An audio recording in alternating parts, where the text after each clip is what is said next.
শুধু একটাবার কও না যে আমাদের মধ্যে পারস্পরিক যে আকীদার দ্বন্দ্ব আছে, আমরা 5 জন, এমুকে 5 জন, এমুকে 5 জন, এমুক দলের 5 জন, আমরা এক জায়গায় বসমু।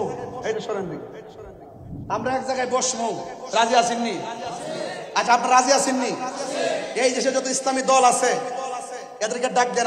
আমি প্রস্তাব করতেছি, আমি আহ্বান করতেছি, এদেরকে বলেন যত দল আছে তাদের মুখপাত্র যে 5 জন, এই 5 জনকে নেন অথবা 3 জন নেন, আমরা 3 জন নিব।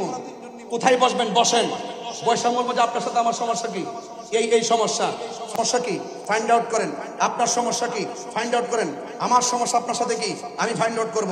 এখন দেখব সবার অভিযোগের ভিত্তিতে আমরা কোনো রাজনৈতিক সূত্রে শেষ করব না, আমরা কোরআন সুন্নাহর মাধ্যমে শেষ করব। যদি শেষ করতে পারি লেখা রাখেন, আমরা কারো পিছে ঘুরতেব না, আমাদের পিছে সবাই করবে।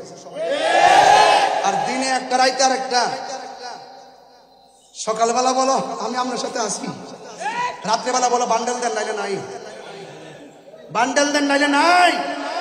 এটা আমি সব বুঝি। রাষ্ট্রযন্ত্রের সর্বোচ্চ জায়গা থেকে আমার কাছে ফোন আসে, আমার কয় গত পরশুদিন একজন বলতেছে, গুরুত্বপূর্ণ ব্যক্তি, আজকে বলছে আপনি কি চান? আমি বলছি আমি মুনাফিক মুক্ত বাংলাদেশ চাই। কথা বলে ঠিক কিনা? কি মুক্ত? মুনাফিকের কারণে ঘর শেষ, মুনাফিকের কারণে দেশ শেষ, মুনাফিকের কারণে নিজের নীতি শেষ। হামকি দুমকি দিয়ে তাহিরের নীতি থেকে এক ইঞ্চি পরিমাণ আমাকে লড়াইতে পারবেন না।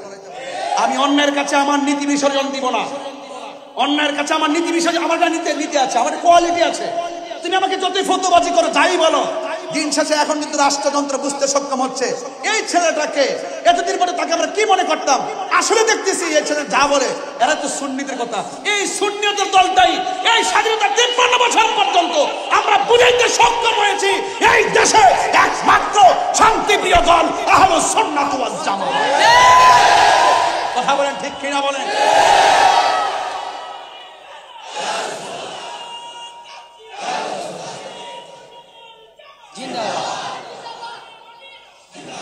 আমি চাপার জন্য কথা বলছি না, এই কথাগুলোর কুটি কণ্ঠের কথা। এখন আমরা সুন্নিরা কি 2 না 1? আগামী 8 তারিখে আমাদের অভিষেক হবে। অভিষেকের পরে ইনশাল্লাহ আমাদের জেলা উপজেলা কমিটি আমরা ছড়াই দিব সারা বাংলাদেশ। কথা বলেন না কেন ভাই? ঠিক আছে কিনা বলেন না কেন? সুন্নিয়ত কি 2 না 1? পীর মাশায়েখের কি 2 না 1? তবে আমরা বিভক্তি ছিলাম, সত্য। এখন আমরা কি? এটা সীসাডালা প্রাচীরের চাইতে আরো শক্তিশালী ইনশাআল্লাহ। কারণ সুন্নিরা এই দেশে বানের জলে বেশে আসা কচুরি পানা নয়।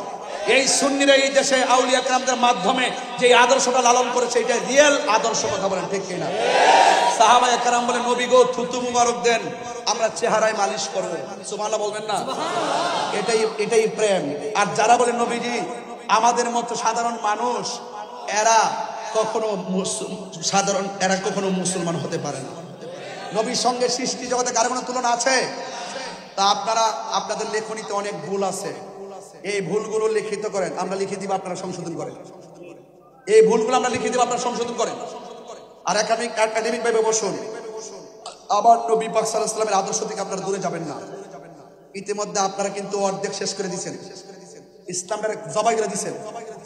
মুনাফিকি আচরণ একদম আমাদের এই যে মাথায় পাগড়ি বসি না, এই যে টুপি টাপি লাগাইছি না, এখন সাধারণ মানুষও বলে আরে মোল্লাটির টেহা দিলে কিনা যায়।